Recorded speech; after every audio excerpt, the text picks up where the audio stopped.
Good afternoon, everybody. Happy Friday to you on the September 12th, 2025. I got all your stories for your rush hour ride home. It's been an insane week. I mean, no hyperbole needed.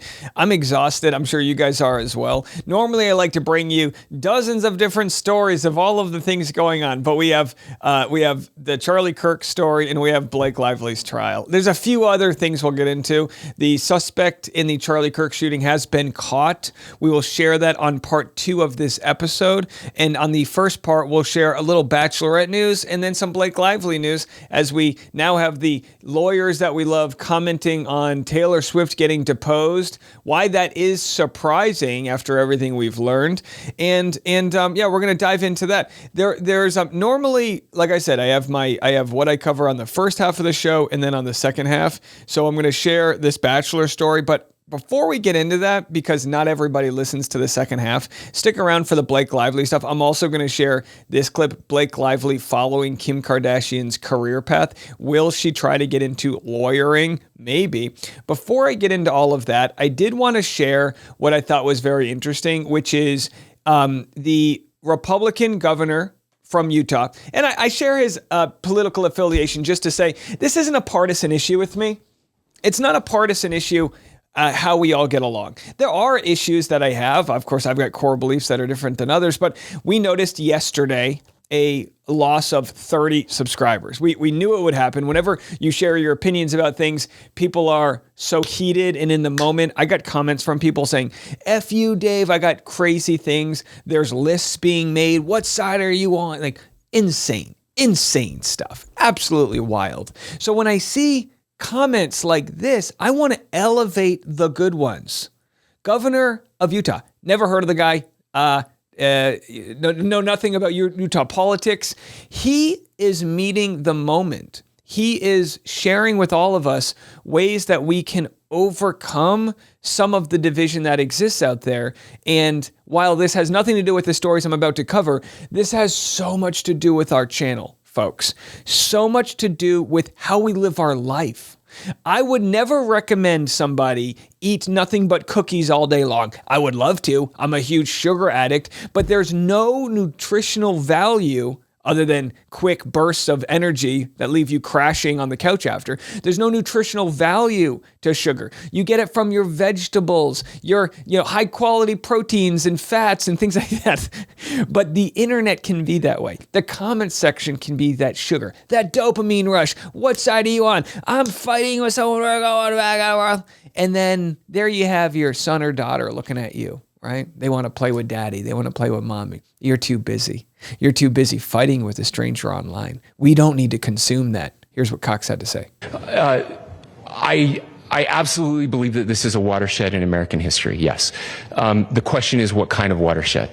And that chapter remains to be written. Is this the end of a dark chapter in our history or the beginning of a darker chapter in our history? Look, I mean, if you look at true political assassinations in this country of someone of this stature, this feels a lot like the late 60s. And having one so gruesomely displayed on camera in all of our hands and in all of our pockets, we are not wired as human beings biologically, historically. We have not evolved in a way that we are capable of processing those types of violent imagery. And we are not wired to process those types of communications with people. That's just not how it works in real life. You go to Starbucks, you say hi to the barista. How's it going? Good to see you. You're at Aldi's. You talk to the lady at the checkout. Yeah, I love the ricotta. Isn't it great? You put it on we are not meant. And yet, we think we can cope with it because you do get that dopamine hit. You do get that hit of adrenaline. Whether it's people, strangers you agree with online or disagree with, it's so reckless. Now is the time more than ever to remind folks of this. And by the way, we've seen another one with a gruesome stabbing very recently that went viral. This is not good for us. It is not good to consume. Social media is a cancer on our society right now. And I would encourage people to log off, turn off, touch grass, hug a family member, go out and do good in your community. That is happening, and it's happening organically right now. I can't believe it. Is this my dad? Have I found my savior? I've been saying this shit from the top. Listen, as a comedian and even as a commentator here, I need to know when to rile people up, and I need to know when to calm people down. There are some times when we're apathetic and I'm like, we have an issue, and I need to pound my fist and say, why does nobody care about this issue? We need to be talking about this. We can live in a world where we provide healthcare. The billionaires aren't paying their fair share. We can do this. And then there's moments like now where we have to say, calm the fuck down, everybody. Calm down. Quit arguing with strangers online. Not everybody online is a human being having a human experience. There are bots, literally farms of people. There's artificial intelligence that's there to fight with you. There's people with undiagnosed issues that want to fight. They are not worth your time. And if enough people disengage, the wildfire goes away. This is that moment. This is my violin I'm playing as the Titanic's going down. I still think we can patch the boat, folks. That's just my PSA to you guys. Let's move it on to some pop culture. I appreciate you all out there letting me have that moment to share that.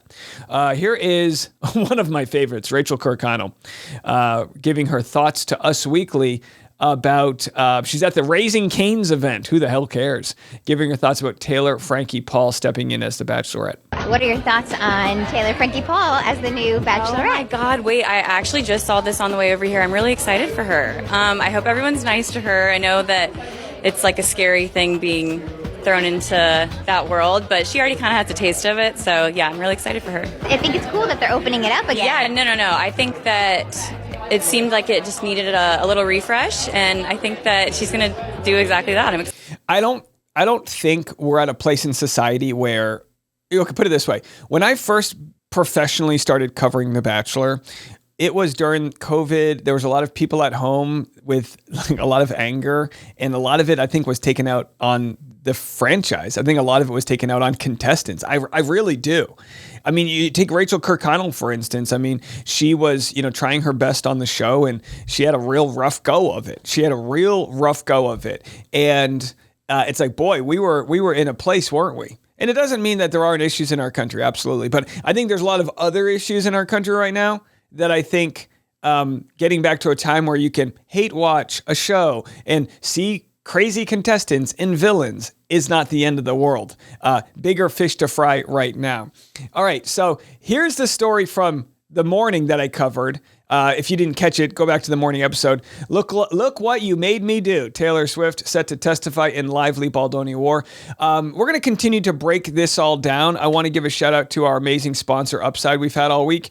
Quick sponsor read, and then we'll be back with this story next. Excited to tell you about today's sponsor of the Rush Hour podcast. We're here in my car at the gas station, sponsored by Upside. It's a free app that gets you cashback rewards at gas stations, restaurants, not just gas, but sometimes the food that you're going to get in the gas station. Great for road trips. They give up to $1 million a week back in rewards to its users, $1 billion in total. This is how it works. You just type in your zip code and it'll show you all the different gas stations. I'm at an Exxon. 45 cents per gallon will come back to you as a reward. Not points or some loyalty program, cold hard cash back to you. It's a no-brainer. You're driving to work, commuting, rush hour, Timmy's going to football, Jill's going to dance. You're already spending the money on either gas or purchases in the gas station. Again, it all comes right back to you.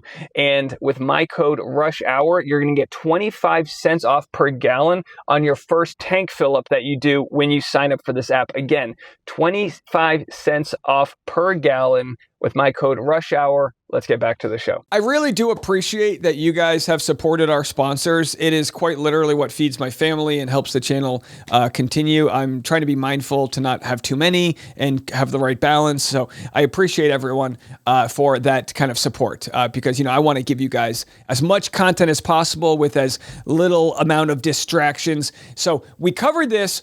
We don't have bombshell information. It was just in a court filing why Baldoni's side wants to extend discovery, which is where they gather all their information, depositions, text messages and whatnot.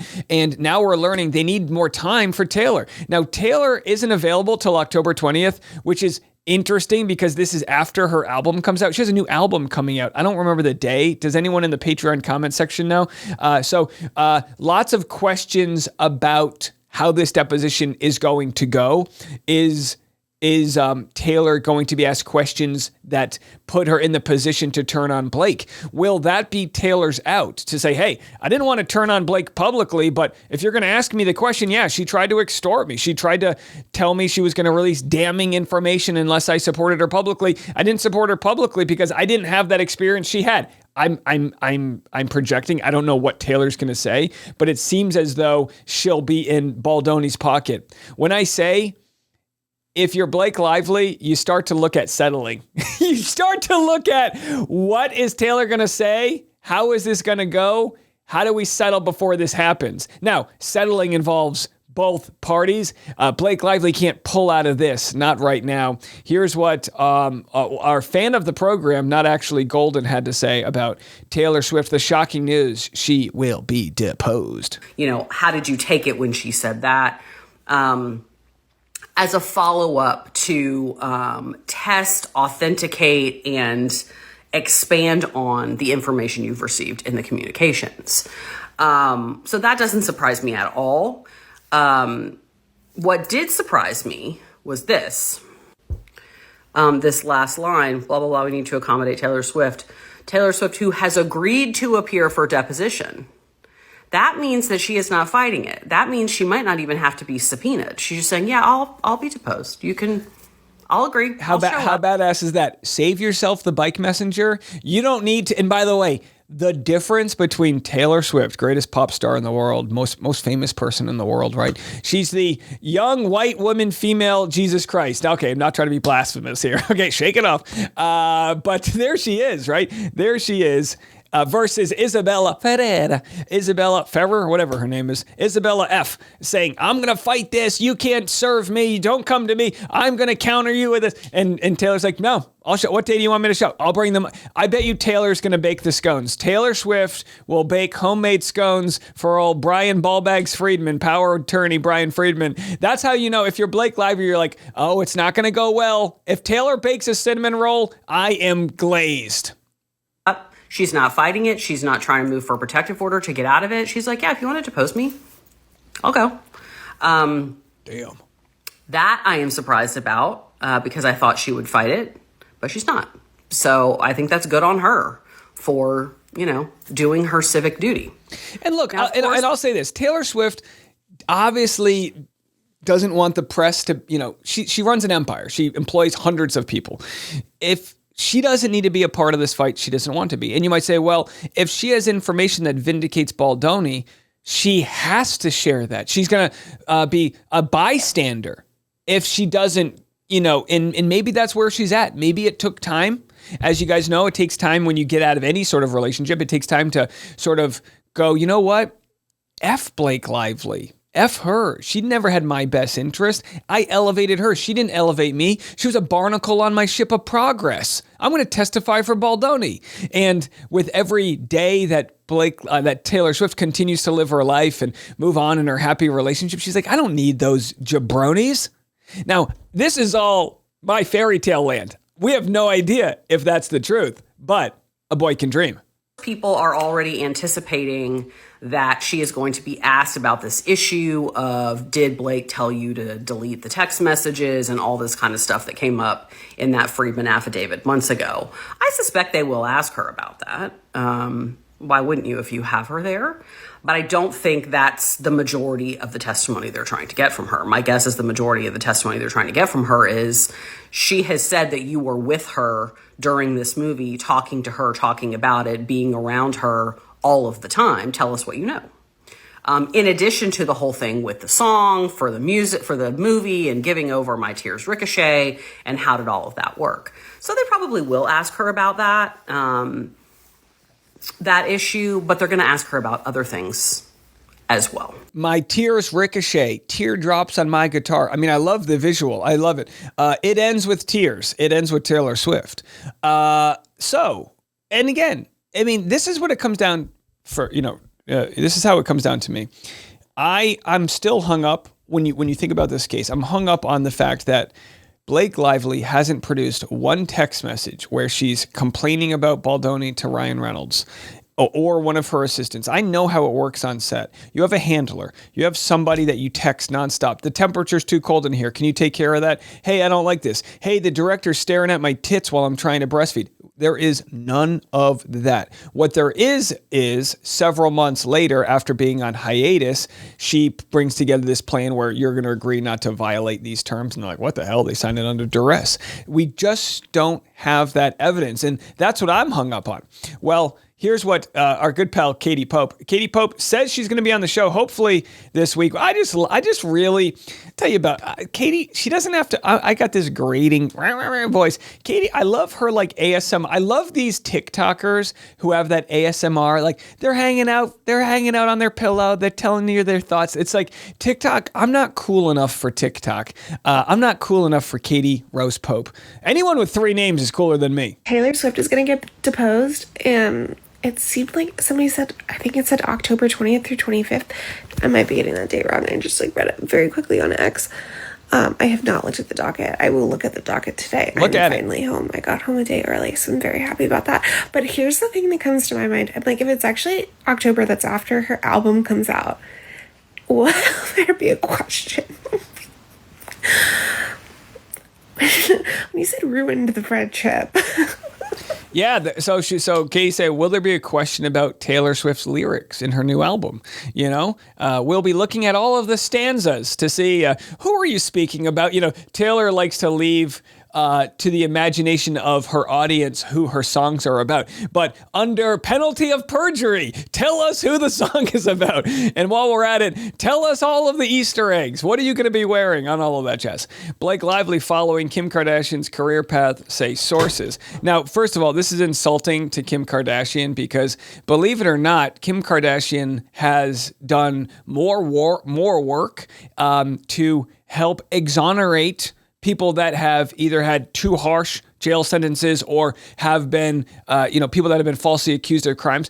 Kim Kardashian has done more good in that department than just about all the politicians that are out there. Folks want to hate on Kim Kardashian because she became famous from a sex tape or all these things, but she has delivered in many ways some of that positivity when it comes to righting the wrong. Now, Kim Kardashian probably realized, I think she might have passed one of the bar exam. I don't know if she passed the bar exam. In some states, you can pass the bar exam and not have gone to law school. And I don't know all the details, but you can become a lawyer in some states without going to law school. Does that make sense? I work on Suits, season 1, the pilot. I stood in on it, so I know a thing or two about law. I've been a background actor on Law & Order, so save me all of the blowback here. I'm kidding. So I'm not. I did do that, but that's all I know. Anyhow, here's what's interesting with the tie-in. Kim Kardashian was married to Kanye West. Kanye West was an adversary to Taylor Swift. Is Blake Lively an adversary to Taylor Swift now? Is Blake Lively... Anyway, I'm probably, connecting dots where there don't need to be connections, but...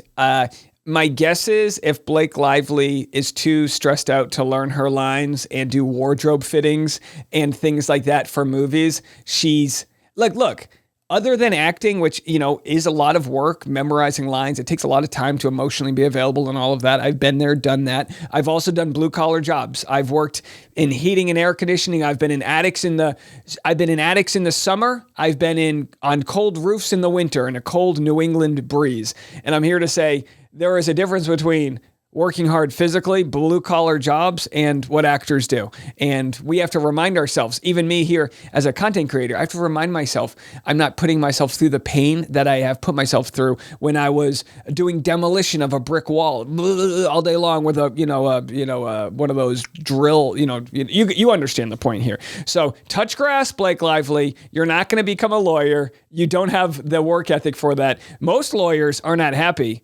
Katie, agree with me or not, right? Most lawyers, it's a miserable job. I mean, most lawyers do it as long as they can and then get out of it or start their own practice or whatnot. So tough job out there. Hey, maybe she'll take to it. We don't know. All right, well, coming up next, the suspect has been caught in the Charlie Kirk shooting. I'm going to have this as a part 2 video if you're on YouTube, so stick around. It'll come right up next. If you're on audio, we'll have this for you. Don't go anywhere.